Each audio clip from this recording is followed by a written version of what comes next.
चलिए वक्त हो चला है विस्तार से खबरों को देखने का। प्रधानमंत्री नरेंद्र मोदी आज एशियाड में हिस्सा लेकर लौटे, भारतीय दल से मिले। ये कार्यक्रम नई दिल्ली के मेजर ध्यानचंद स्टेडियम में हुआ।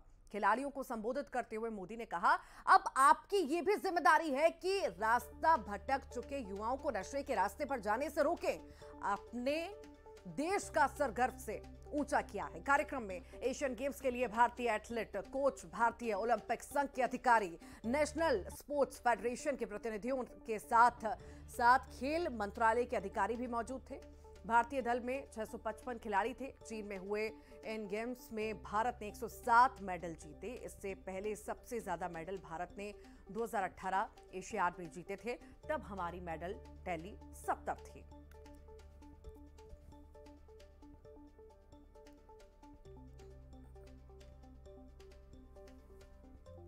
माता पिता भी वंदन के अधिकारी हैं। आप कभी पर्दे पर तो जो पीछे जो रहने वाले लोग होते हैं वो कभी पर्दे पर आते नहीं, लेकिन ट्रेनिंग से पोडियम तक ये जो सफर है ना, ये इन लोगों के बिना संभव ही नहीं है। साथियों, आप सभी इतिहास रच करके आए हैं। इस एशियन गेम्स में जो आंकड़े हैं वो भारत की सफलता के साक्षी बन रहे हैं। एशियन गेम्स में ये भारत का अब तक का सबसे शानदार प्रदर्शन है।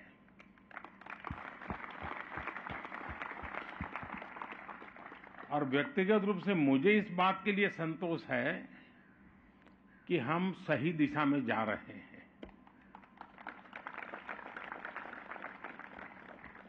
जब हम वैक्सीन की तरफ काम कर रहे थे तो बड़ी आशंकाएं थी कि सफल होंगे नहीं होंगे, लेकिन जब वैक्सीन में सफल हुए, 200 करोड़ से डोज लगे, देशवासियों की जिंदगी बची और दुनिया के 150 देशों की मदद हुई, तो मुझे लगा कि हाँ, हमारी दिशा सही है। आज जब आप सफल होकर आए हैं तो मुझे लगता है हमारी दिशा सही है।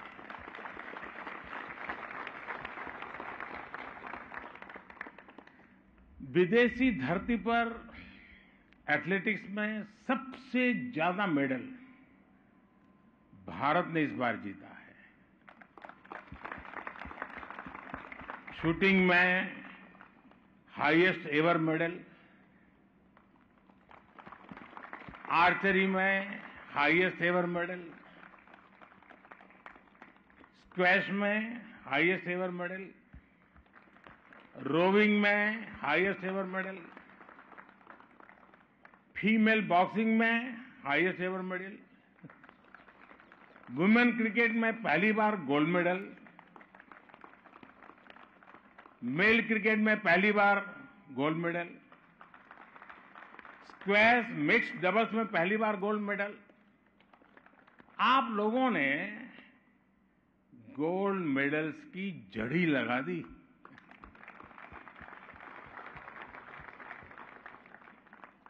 और आप देखिए, महिला शॉटपुट में 72 साल बाद 4x4 100 मीटर में 61 साल के बाद, आफ्टर 61 ईयर्स, घुड़सवारी में 41 साल बाद, और पुरुष बैडमिंटन में 40 साल के बाद हमें मेडल मिला है। यानी 4-4, 5-5, 6-6 दशक तक देश के कान ये खबरें सुनने के लिए तरस रहे थे। केंद्रीय मंत्री पीयूष गोयल ने कहा कि केंद्र में एक बार फिर बीजेपी की सरकार बनेगी। न्यूज 18 के विशेष कार्यक्रम अमृत रत्न में मैनेजिंग एडिटर अमीश देवगन के साथ खास बातचीत में पीयूष गोयल ने कहा कि मध्य प्रदेश, छत्तीसगढ़ समेत सभी 5 राज्यों में बीजेपी जीतेगी। उन्होंने कहा कि एमपी की सरकार ने अच्छा काम किया है। केंद्र की मोदी सरकार ने जनता का दिल जीता है, जन जन का भविष्य सुधारने का काम किया है। पीयूष गोयल ने कहा कि मध्य प्रदेश बीजेपी में कोई गुटबाजी नहीं है। बात कर रहे हैं तो 5 राज्यों के विधानसभा चुनाव का बिगुल बज गया है। 2024 से पहले 2023 के ये 5 विधानसभा चुनाव भी हैं। और कल मैं अधीर रंजन चौधरी साहब को सुन रहा था, उन्होंने तो नारा लगा दिया, जीतेगी भाई जीतेगी, कांग्रेस जीतेगी। और मल्लिकार्जुन खड़गे कह रहे हैं कि ये चुनाव की घोषणा नहीं है, ये बीजेपी की विदाई की घंटी है। 2023 के विधानसभा चुनाव से तय हो जाएगा कि अब बीजेपी को हटना है 2024 में। उनको पूरा अधिकार है कि वो अपना चुनाव अच्छे तरीके से लड़े और हर पार्टी ने they should put their best foot forward, मेहनत करनी चाहिए, काम करना चाहिए। पर मैं समझता हूं प्रधानमंत्री नरेंद्र मोदी जी ने जो जनता का दिल जीता है वो इस चुनाव में भी आप सब देखेंगे। चुनाव ज्यादा दूर नहीं है, महीने भर में शुरू हो जाएगा।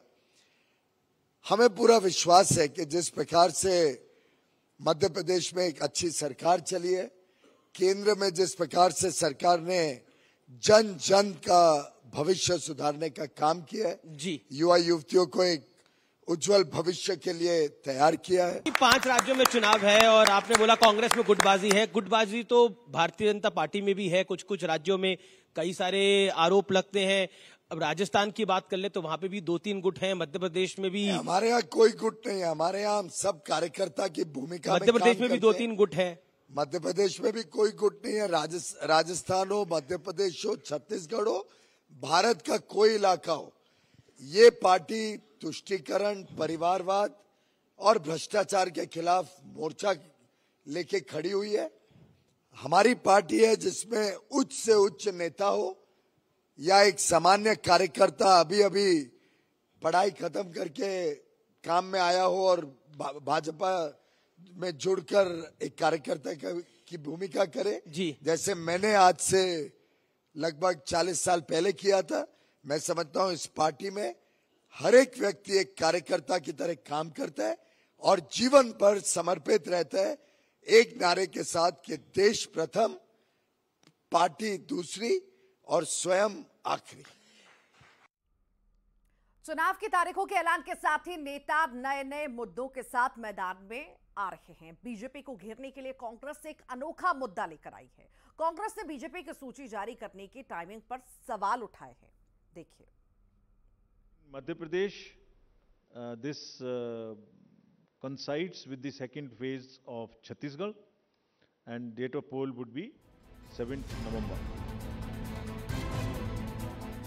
एमपी में चुनाव की तारीखों के ऐलान के साथ ही बीजेपी ने प्रत्याशियों की चौथी सूची भी जारी कर दी है। कांग्रेस इस सूची पर सवाल खड़े कर रही है। ये सवाल प्रत्याशियों के नाम पर नहीं, सूची जारी करने की टाइमिंग पर है। बीजेपी ने पितृपक्ष के दौरान अपनी सूची जारी की, कांग्रेस इस पर बीजेपी को घेर रही है। पूर्व मंत्री पीसी शर्मा ने तंज कसते हुए कहा कि पुरखों को तो बाद में ही याद किया जाता है। एक हफ्ते में हम जारी करेंगे तो मैं समझता हूँ 15 के आसपास जब कड़े दिन समाप्त होंगे तब आने की संभावना है। तो मुख्यमंत्री जी कह चुके हैं मैं बहुत याद आऊंगा, तो सब तैयारी उनकी वही कि बाद में याद आऊंगा। ये पुरखों को बाद में ही याद करते हैं ना, चले जाते हैं। कौन? ये अपनी सुविधा के अनुसार सब चीजें मानते हैं। बीजेपी ने पितृपक्ष में सूची जारी किए जाने पर उठ रहे सवालों का जवाब दिया, कांग्रेस के वार पर पलटवार किया। विधायक रामेश्वर शर्मा ने कहा कि उन्हें अपने पितरों पर भरोसा है, लेकिन कांग्रेस को अपने पितरों पर भरोसा नहीं। कांग्रेस को अपने पितरों पर भरोसा नहीं ना, हमें अपने पितरों पर भरोसा है, क्योंकि जो पितरे ही देवता होते हैं। पितृ देवो भवा, पितृ देवता होते हैं। जो हमारे माता पिता, दादा परदादा, परनाना परनानी, ये हमारे देवता हैं। यही तो हमारा भला चाहेंगे, यही तो हमारी पैरवी करते हैं देवों के द्वार पर। हमें अपने पितरों पर भरोसा, जिनके पितृ ही लापता है उनको क्या भरोसा होगा, वो अपने पितृ ढूंढे, हमारे पितरों को भरोसा है। प्रदेश अध्यक्ष वीडी शर्मा ने भी कांग्रेस पर निशाना साधा और सूची पर सवाल उठाने को कांग्रेस की खींच बताया। वास्तव में कांग्रेस की ये हार की खींच है। कर्मचारी बड़ा वर्ग है, हर वर्ग का सम्मान है, लेकिन जिन कर्मचारियों के बारे में जिस प्रकार के शब्दों का और धमकी भरे शब्दों का उपयोग कमलनाथ, दिग्विजय सिंह या उनके जो नेता कर रहे हैं, ये दुर्भाग्य है और ये उनके हार की खींच है, जिसके कारण से इस प्रकार की भाषा बैलेंस खो गए हैं। आचार संहिता लगने के बाद और भारतीय जनता पार्टी के लगातार मैदान में हमारे लोग उतर रहे हैं, तो ये तो इनके हालात ऐसे हो गए हैं कि ये बैलेंस खो गए कमलनाथ जी अपना। चुनावी सीजन में हर मुद्दे पर मच-मच की परंपरा होती है और दोनों ही पार्टियां इससे बखूबी निभा रही हैं। इन सबके बीच साइलेंट वोटर देख सुन समझ रहा है और मन ही मन कह रहा है अपना टाइम आएगा। शैलेंद्र भदौरिया, न्यूज़ 18, भोपाल। बीजेपी की सूची जारी होने के बाद जश्न का दौर जारी है। नेता और उनके समर्थक खुशियां मना रहे हैं। ऐसा ही एक जश्न इंदौर में मंत्री तुलसी सिलावट के बंगले के बाहर भी दिखा। ढोल नगाड़े आतिशबाजी के साथ भीड़ उमड़ पड़ी, लेकिन ये भीड़ नकली थी। देखिए।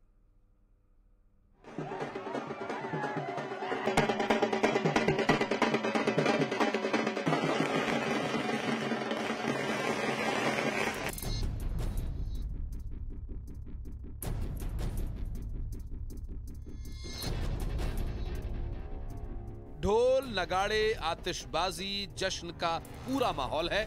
बीजेपी की चौथी लिस्ट जारी होने के बाद मंत्री तुलसी सिलावट के बंगले के बाहर कुछ ऐसा ही नजारा देखने को मिला। नेताजी को टिकट मिलने पर कार्यकर्ताओं और समर्थकों का जश्न मनाना कोई नई बात तो नहीं, और ये भीड़ बताने के लिए काफी है कि तुलसी सिलावट के पास समर्थकों की कोई कमी नहीं। अगर आप भी ऐसा ही सोच रहे हैं तो जरा इस भीड़ को गौर से देखिए। इनमें से ज्यादातर छात्र नजर आ रहे हैं। ये खुद यहाँ नहीं आए, इन्हें बुलाया गया है। और क्या कहकर बुलाया गया है, जरा आप भी सुनिए। सर का बर्थडे था आज, तो इसलिए जश्न मनाया। सर का बर्थडे कौन से दिन का जन्मदिन है? तुलसी क्या नाम है? अच्छा, जन्मदिन है उनका? हाँ, बर्थडे। आपने क्या बताया था? उनका आज बर्थडे है, इसलिए फिर सेलिब्रेट करें। हाँ। अच्छा, कहाँ से हैं? उत्तर प्रदेश, यूपी। जी हाँ, बिल्कुल सही सुना आपने। ये भीड़ नेताजी के टिकट मिलने की खुशी में नहीं जुटी। ये छात्र यहाँ तुलसी राम सिलावट का बर्थडे मनाने आए हैं। ये बात और है कि इनका बर्थडे अभी 5 नवंबर को है। अब शायद आप भी मामला समझ गए होंगे। इन छात्रों को यहाँ झूठ बोलकर लाया गया है। इन्हें बताया गया था कि नेताजी का जन्मदिन है, केक काटना है और खाना खाकर वापस चले जाना है। इतना ही नहीं, इन छात्रों में कई ऐसे हैं जो यूपी, बिहार, राजस्थान जैसे राज्यों के रहने वाले हैं। यानी ये तुलसी राम सिलावट के वोटर्स तक नहीं हैं। यहाँ जुटी भीड़ में से ज्यादातर को तो नेताजी का नाम और विधानसभा क्षेत्र का भी पता नहीं। सर का बर्थडे थे इसीलिए। सर का बर्थडे था? हाँ। और कौन लेकर आया? क्या नाम है उनका? जितेंद्र सर। जितेंद्र सर क्या बोले आपको? कि सर का बर्थडे तो सेलिब्रेट करना है, तो इसलिए। इन नकली समर्थकों के सामने नेताजी ने असली भाषण भी दिया। और हैरानी ये कि जिन छात्रों को झूठ बोलकर बुलाया गया, नेताजी ने उनका विश्वास न तोड़ने का संकल्प भी लिया। जीवन भर संकल्प लेता हूँ, आपके विश्वास को कभी नहीं तोड़ूंगा। जीवन भर संकल्प लेता हूँ, आपके विश्वास को कभी नहीं तोड़ूंगा। रैलियों में भाड़े की भीड़ जुटाए जाने पर नेता अक्सर घिरते ही रहते हैं, लेकिन यहाँ तो टिकट मिलने के जश्न मनाने के लिए भी भाड़े की भीड़ बुलानी पड़ रही है। अब इसका क्या मतलब है? क्या नेताजी के पास असली समर्थकों की कमी है? और अगर नहीं है तो क्या झूठ बोलकर बुलाई गई ये भीड़ नेताजी को चुनाव जिता पाएगी? मिथिलेश गुप्ता, न्यूज़ 18, इंदौर। राम की नगरी यानी मर्यादा की नगरी, शालीनता की नगरी, जहां सरयू में लोग पूजा पाठ करते हैं, लेकिन उसी सरयू में फिल्मी अंदाज में रील बनाने के मामले सामने आ रहे हैं, जिसको लेकर संत समाज बेहद ही नाराज है।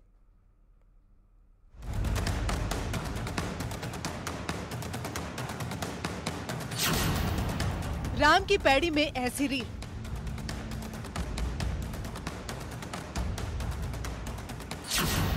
सरयू में फिल्मी धुन पर ठुमके,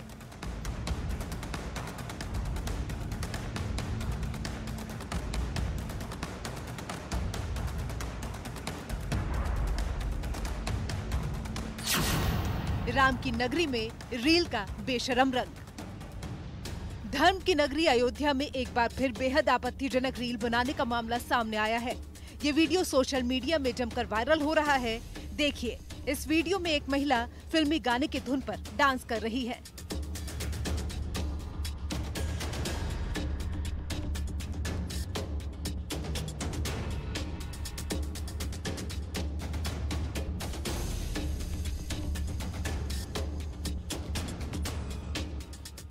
ये वीडियो करीब 30 सेकंड का है और साफ देखा जा सकता है कि वीडियो राम की पैड़ी में बनाया गया है, लेकिन ये वीडियो कब का है ये साफ नहीं है।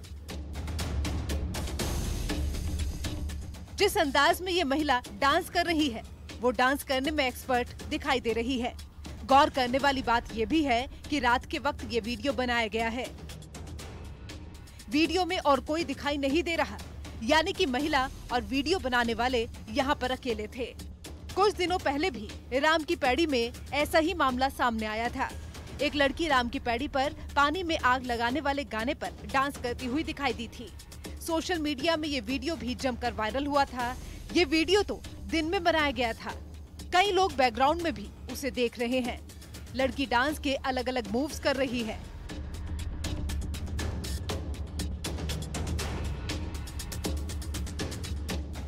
पिछले साल जून में सोशल मीडिया में एक वीडियो जमकर वायरल हुआ था। दरअसल एक शख्स अपनी पत्नी के साथ सरयू में स्नान कर रहा था, लेकिन इसी दौरान वो पत्नी के करीब आ गया और रोमांस शुरू कर दिया, जिसके बाद लोगों ने अश्लीलता का आरोप लगाकर उस शख्स की पिटाई की थी। ऐसे वीडियो सामने आने के बाद अयोध्या के साधु संत बेहद नाराज हैं। उनका कहना है कि धर्म की नगरी में ये सब नहीं होना चाहिए। सरयू के प्रति लोगों की अपार आस्था है, ऐसे में यहाँ मर्यादा का ध्यान रखना जरूरी है। बिल्कुल प्रतिबंध लगना चाहिए, क्योंकि अयोध्या जो लोग आता है वो बड़ी आस्था लेकर के आता है भगवान के प्रति, सरजू माँ के प्रति। सरजू माँ की गोद में आकर के लोग उनका आचमन करते हैं, जल ले जाते हैं, जल उनका ग्रहण भी करते हैं, भगवान की सेवा में लगाते हैं, ठाकुर जी की रसोई बनती है। और वहाँ आकर के यदि इस तरह से लोग नृत्य करें, फिल्मी धुन पर पे वहाँ गाना बजे और इस तरह का वहाँ दुरुपयोग हो समाज, और जो आने वाले जो श्रद्धालु हैं, जो श्रद्धा लेके आते हैं, उनकी श्रद्धा पे कुठाराघात करने का ऐसे लोग काम करते हैं। सरयू में लोग पूजा पाठ करते हैं, भगवान राम की आराधना करते हैं। ऐसे में यहाँ इस तरह के वीडियो बनाने से भक्तों की भावनाएं आहत होती हैं।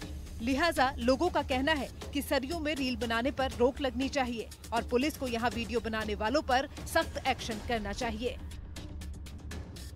रामनगरी में इस समय रील प्रेमियों ने धर्म से ही नहीं, आध्यात्म से ही नहीं, धार्मिक भावनाओं से भी खेलना शुरू कर दिया है। शायद यही वजह है कि सुंदर इस राम की पैड़ी, जिसका उद्देश्य अयोध्या आने वाले श्रद्धालुओं को सुरक्षित सरयू स्नान और इसके अलावा आचमन था, आज वो रील प्रेमियों की पहली पसंद बनती नजर आ रही है। बीते दिनों एक वीडियो वायरल हुआ था जिस पर संत समाज ने आपत्ति की थी, और आज एक और वीडियो वायरल हुआ है जिसमें एक महिला फिल्मी धुन पर सरयू के पवित्र जल में खड़ी होकर राम की पैड़ी पर थिरकते नजर आ रही है, जिसको लेकर अब संत समाज नाराज है। संतों ने मांग की है कि इस पर प्रतिबंध लगाया जाए, क्योंकि इससे धार्मिक भावनाएं आहत होती हैं, संस्कृति को चोट पहुंचती है। अयोध्या से न्यूज़ 18 के लिए निमिष गोस्वामी। और इसी के साथ ही खबर असरदार के बुलेटिन में फिलहाल के लिए इतना ही।